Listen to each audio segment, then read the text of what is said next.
They said the alien princess couldn't bear children. Then the human gave her an heir asterisk. The twin moons of Velmara glowed in the sky as the royal chamber stood silent and cold like a forgotten tomb. The air held no warmth, the walls no joy and princes.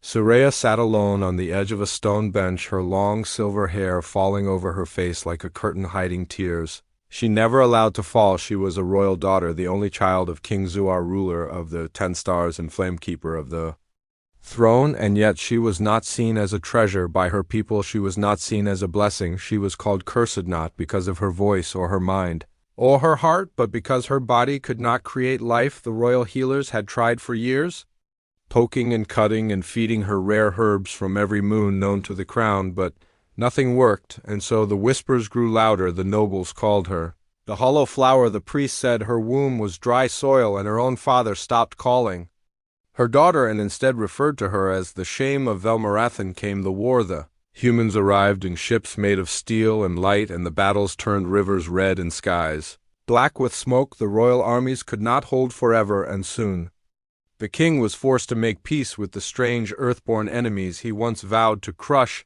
and to seal that peace he made a strange offer. He gave his only daughter as a gift to the human general. Soraya had no choice. Her robes were stripped of the royal crest, her guards replaced by 2 silent watchers, and her name removed from the royal bloodstone. She was told to bow when she met the human and to smile when he claimed her. She was told she would be his reward and nothing more. She did not argue. She did not cry. She simply walked forward like a ghost with a crown that meant nothing. The ship that took her away was silent inside. Only one figure sat across from her, a human man, tall, strong, but worn like an old blade. His name was Jack, the one her father called Beast, the one who had burned a fleet with one command and shattered a mountain with an orbital strike. Yet when she looked into his eyes, she did not see fire or hunger. She saw confusion. He looked at her and said nothing at first, then spoke with a voice calm and low. Why did they send you to Mesarea? Kept her head low.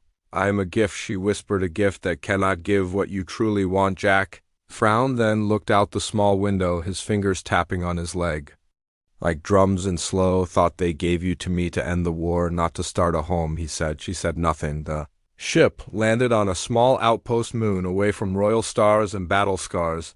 The place was quiet, no guards, no noise, only wind and dirt and green vines creeping up old walls. Soraya followed Jack into a small home made of stone and steel and thought it might fall apart, but somehow it felt warmer than the palace. He gave her a room and clean water and food made by his own hands, not servants, not machines, but his own hands. He did not touch her. He did not ask her to smile. He just let her be, and in that silence something strange grew inside her, something she did not recognize. One night she walked outside under the twin moons and sat beside a flower that bloomed even though the ground was cracked and dry. Jack sat beside her with a cup of steam and asked why she was awake. She looked at the flower and said, do you think broken soil can still grow life? Jack did not laugh. He did not mock her. He simply said, only if someone believes it can and keeps watering it. She looked at him then for the first time. Truly looked at him, not as the monster they described, not as the general who ended worlds, but as a man who saw her. Not as a gift, not as a failure, but as someone still breathing, still alive. That night, she lay in her bed and did not cry. For the first time in years, she placed her hand on her stomach and felt nothing new, but her heart beat louder than before, not from pain, but from something else, something softer, something warmer, something she could not yet name. And outside, under the stars, the flower that should not have bloomed still stood tall, glowing with a light that did not fade. Asterisk, the sky above the outpost was wide and silent, painted with soft clouds that moved like slow waves across an endless blue. Soraya stood at the edge of the balcony, wrapped in a blanket that smelled faintly of pine and machine oil. She had never felt this kind of air before. It was clean, dry, honest. It did not hide things like the velvet halls of her father's palace. Jack moved quietly behind her, placing a hot drink on the ledge without a word. He did not ask her to sit. He did not ask her to talk. He simply nodded once and walked back into the small house made of steel, stone, and something else she could not name, yet something warm inside. There were no servants, no gold, no walls lined with glowing crystals, just shelves of old books, tools worn with use, and A couch that sagged slightly in the middle. It should have felt strange to a princess. It should have felt beneath her, but instead it made her feel less like an object and more like a person. She watched him from the doorway as he chopped vegetables. With slow, practiced hands, he whistled a tune without words and did not glance back even when he knew she was there. It was the first time someone had given her silence without fear or shame. It was not the silence of rejection, it was the silence of peace. Later that evening, she sat on the floor near the fire with a plate in her lap. The food was simple, but full of flavor and warmth. Each bite felt like something real, not like the tasteless feasts she had grown up with. She looked up at him and asked softly, "Why do you not touch me?" Jack blinked, looked over from the chair, and raised one brow. "I am not here to own you," he said. "I'm just here to keep the peace and maybe teach you how to make good stew." She blinked, then smiled the smallest smile she had shown in years. Her fingers tightened around the spoon and her heart beat faster for reasons she could not yet understand. The next morning she woke early and stepped into the garden behind the house. The soil was cracked and dry, but little green vines pushed through the earth, twisting toward the sun. She knelt and touched one with her fingers and whispered to herself, "How does something grow where nothing should live?" Jack stood nearby holding a basket and heard her words. He said, "Only this, maybe because it wants to, maybe because it's tired of being told it can't." She looked up at him as if seeing him for the first time. He handed her the basket full of seeds and smiled again, not a prince's smile, not a warrior's grin, just something soft, something real. She took the basket and followed him to a patch of ground, and together they planted in silence, digging their fingers into dirt like children, not rulers, not soldiers, not enemies. In the days that followed, something changed in her. She began to move with less fear and more purpose. Her hands learned the shapes of tools. Her mouth formed simple earth words. Her eyes wandered to Jack when he worked shirtless in the heat, and her cheeks burned with colors she had never felt before. He let her sit with him when he repaired the solar wires and told her the names of things she did not know, and when he spoke of Earth his voice turned warm and sad like a song with too many memories and too few endings. She listened closely and felt the bond grow, though no one named it one night. A storm came fast and wild winds crashing like thunder beasts through the hills. Jack pulled her inside and handed her a heavy jacket, but she refused it. Instead she grabbed his arm and said, "I am not made of glass. I have stood in the court of a king who sees me as nothing." He stared at her for a long time, then nodded slowly, and they watched the lightning together. Without flinching after the storm, they walked in silence across the wet ground and found the vines had survived, and even one small bloom had opened its petals, glowing faintly in the pale morning light. Saraya reached down and touched it with both hands and whispered, "Maybe I am not broken, maybe I am just growing slower than others." Jack knelt beside her and said, "Some things take longer, but that doesn't mean they are less real." And for the first time in her life she felt the warmth of truth, not given by royal blood or sacred fire, but by a man who saw her not as a name, not as a gift, not as a burden, but as someone worthy of gentle soil and open sky. She stood tall in that moment, and her shadow stretched far across the garden, not because she was powerful, but because she finally believed she could be. And somewhere deep inside her body, something small and hidden sparked to life, quiet and steady like the first beat of a new world waiting to be born. The wind was sharper that morning as Saraya stood in the garden barefoot, with her fingers resting on the stem of a soft red bloom. Her eyes watched the sky, but her thoughts were not there. They were inside her body, listening to something she did not understand, something new, something strange, something alive. She had not told Jack yet. For days she had felt it, her skin warmer, her steps lighter, her senses sharper. The food tasted stronger, the air smelled sweeter. Her dreams turned vivid, full of color, full of laughter, full of a soft heartbeat that pulsed deep in her belly. It was not fear, it was not pain, it was something she could not explain, and yet it scared her more than 1,000 warships. She began to walk differently, her balance shifting like the weight inside her was changing. Jack noticed. He watched her silently and brought her stronger meals, warmer tea, longer blankets. He never asked questions, but his eyes followed her carefully, gently, as if he already knew the answer, but waited for her to speak first. One night she woke with sweat on her skin and fire in her bones. her heart pounding faster than ever before she sat up gasping and felt something shift. Inside her a pressure not painful but powerful like the beating.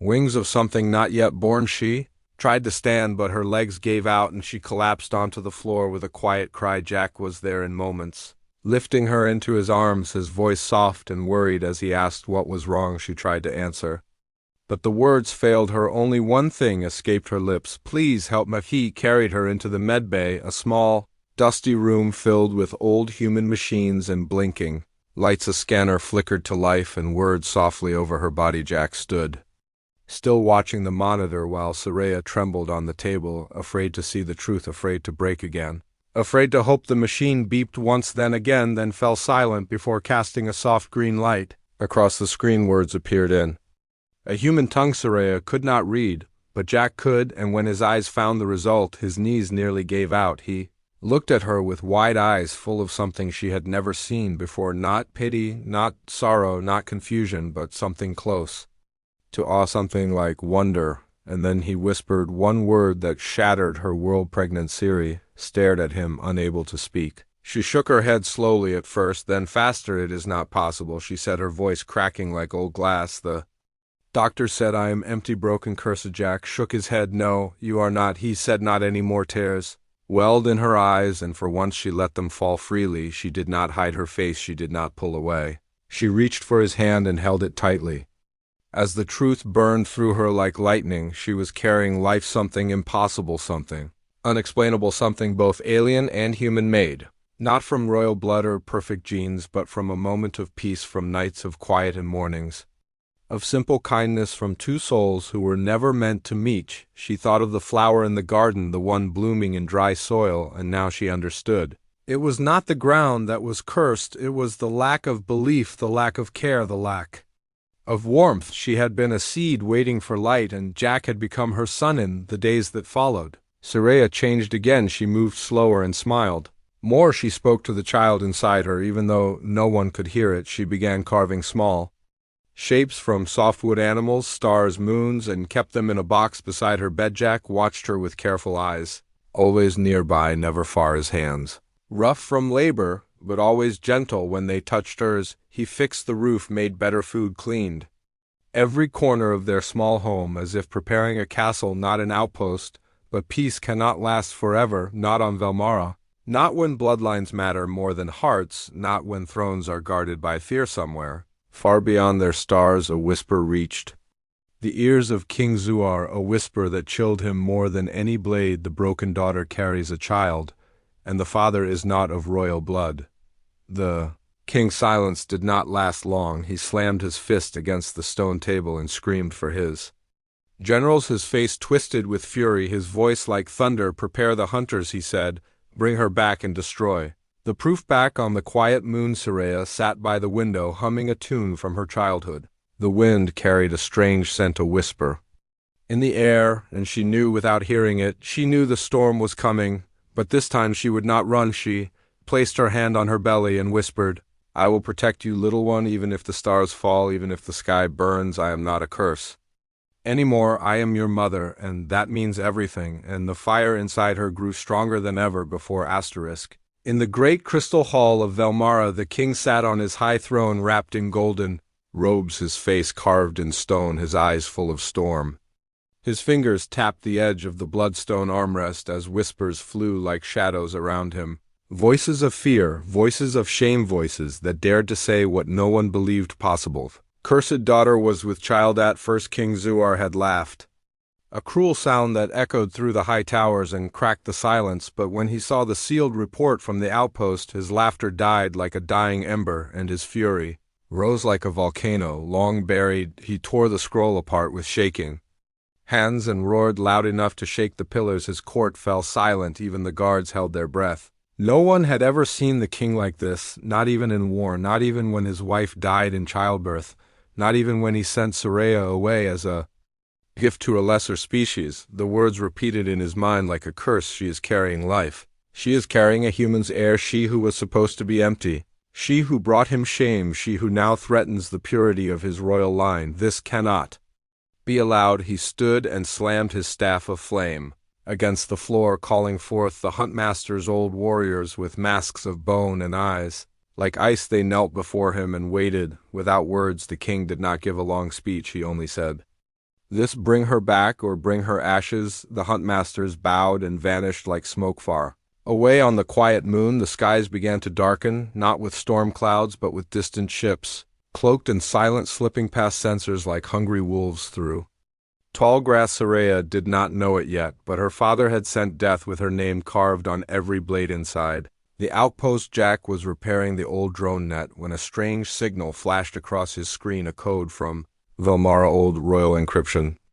Broken just enough to be a warning, he read the message once, then twice, then turned toward the house where Soraya was humming a soft tune while brushing her long silver hair. He walked in and placed the small screen on the table without speaking.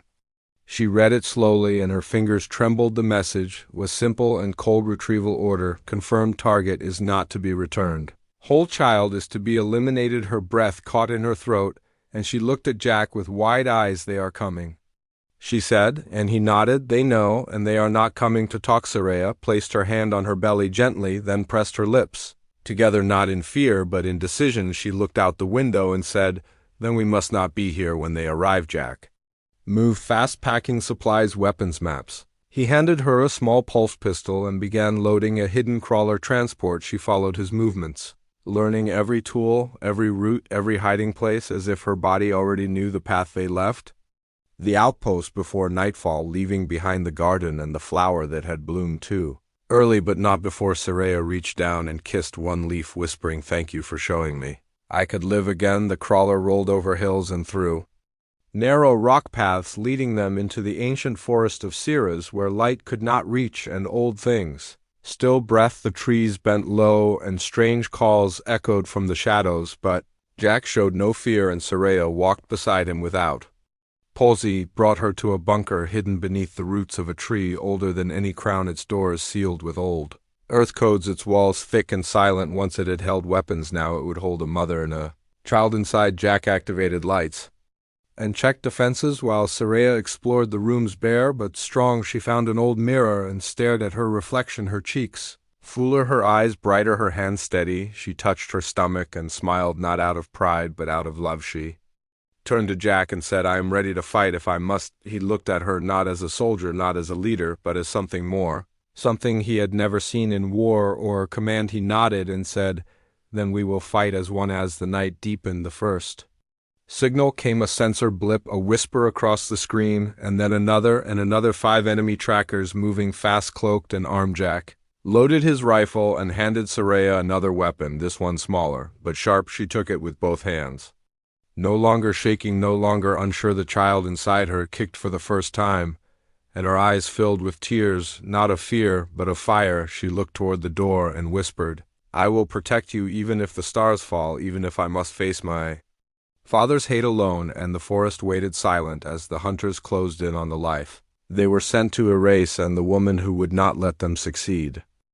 The forest of Ceres did not welcome visitors, its roots twisted like old bones, its shadows thick with secrets and silence. Even the wind moved slower here, as if afraid to disturb what lay hidden beneath the moss-covered ground. Jack led the way, his weapon in hand, his eyes scanning every branch, every shadow, every sound. Soraya followed close, her steps careful, her breath steady, her heart loud. They had crossed 3 valleys and 1 broken riverbed before finding the path Jack remembered from years ago. It was hidden behind a wall of thorns and an old tree with bark like black glass. Only someone who knew what to look for could see the thin seam in the ground, the entrance to a forgotten war shelter from the early days when humans first came to this part of space. Jack placed his palm on the sensor and spoke a code in a language Soraya did not know. The ground opened with a low groan, revealing a stairway lit by flickering blue lights. They stepped inside and the door closed behind them, sealing the forest out and the world away. The bunker was cold at first, walls bare, metal floors covered in dust, but it was strong, built to survive bombs and beasts and betrayal. It would hold for now. Jack checked the old systems and smiled when the power came back on, dim and shaky, but still alive, like the place itself was waking from a long sleep. Soraya walked through the halls with wide eyes touching the walls, reading the old signs written in earth symbols. She found a small room with a bed and a shelf and claimed it without a word. She sat on the edge and placed her hand on her stomach again, feeling the faint movement of the life inside her, a soft reminder that she was not alone. Jack brought her food and water, and then maps and scanners showing her how the forest shifted with time, how paths appeared and vanished, how some roots moved like living things. She listened closely, memorizing every detail, learning fast like a soldier in training. He taught her how to use the scanner, how to track movement, how to shoot without closing her eyes, how to breathe slow under pressure. She was no longer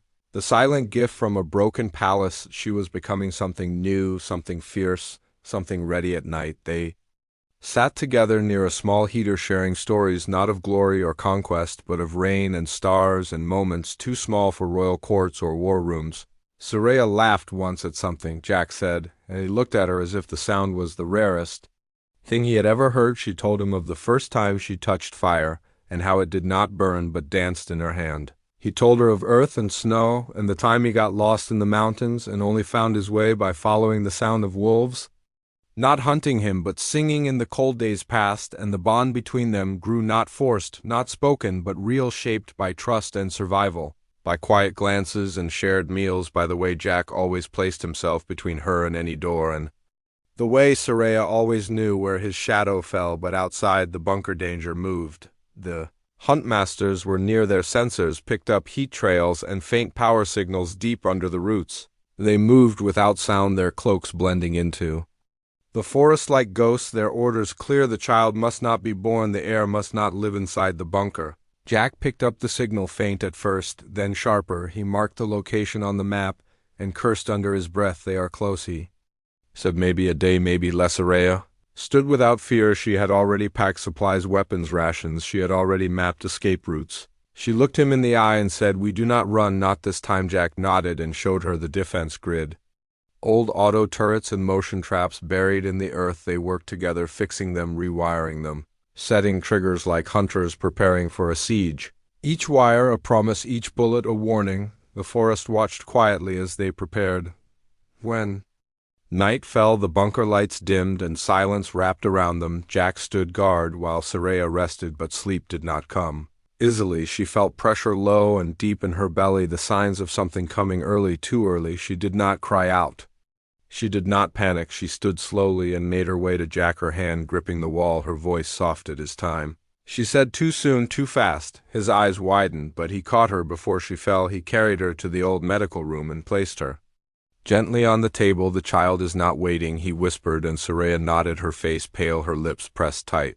"I will not let them take this from me," she said through clenched teeth. Outside, the forest stirred. The hunters moved closer, blades drawn, hearts cold, but inside the bunker life was about to begin, and the mother would not fall without a fight. Thunder rolled through the ground, not from weather, but from movement. Heavy steps, silent weapons, minds trained to kill without thought. The huntmasters were close now, their cloaks brushing branches, their blades coated in venom that killed sound before it reached the air. They were bred for this, born for this, chosen from birth to erase threats before they ever spoke, and now their target was a daughter once forgotten, a child not yet born, and a human who refused to give her up inside the bunker. Jack sealed the doors and activated the defense grid. Ancient machines clicked to life, spitting sparks and promises of resistance. His eyes stayed locked on the scanner, where 5 red dots moved like wolves circling prey. He turned toward the medical room, where Soraya gripped the edge of the table, her body trembling, sweat clinging to her skin, her breath coming in sharp waves. She looked at him with pain in her eyes, but fire in her voice. "I am not weak," she said. "I will not let them take him from me." Jack nodded and pressed a weapon into her hand, a compact blaster with a short range and a powerful bite. He helped her tie a knife to her thigh and kissed her forehead, not like a soldier, not like a man claiming a prize, but like a warrior honoring another warrior for standing her ground. He moved to the entrance as the first signal flared, a soft hum of motion, then a flash of metal. The turret fired once, twice, and was silenced. A hunter had found the line and paid in blood, but the others learned. They slipped past the traps like liquid shadows and entered the halls. Jack met the first with a roar, his fist breaking the mask, and Slamming the body into steel, the second was faster, cutting through the dark with twin blades. Jack ducked, rolled, fired, and fell back, drawing them deeper into the maze where the floor had been rigged with flame. The explosion shook the walls. Saraya screamed, but not from fear. Her body clenched as the child pushed forward. Her knees buckled and she fell to her side, clutching her belly with one hand and her blaster with the other, ready to shoot the next shadow that entered her room. The third hunter slipped through the vent, dropping behind her with quiet steps, but Saraya turned her head just in time and fired the shot, catching the mask and sending the figure crashing into the medical tray. She dragged herself across the floor, leaving a trail of blood and light, and locked the door with trembling fingers. Jack was bleeding now, a cut across his back and a gash near his eye, but he still fought like fire, still moved like rage. His hands were weapons, his voice a growl of defiance.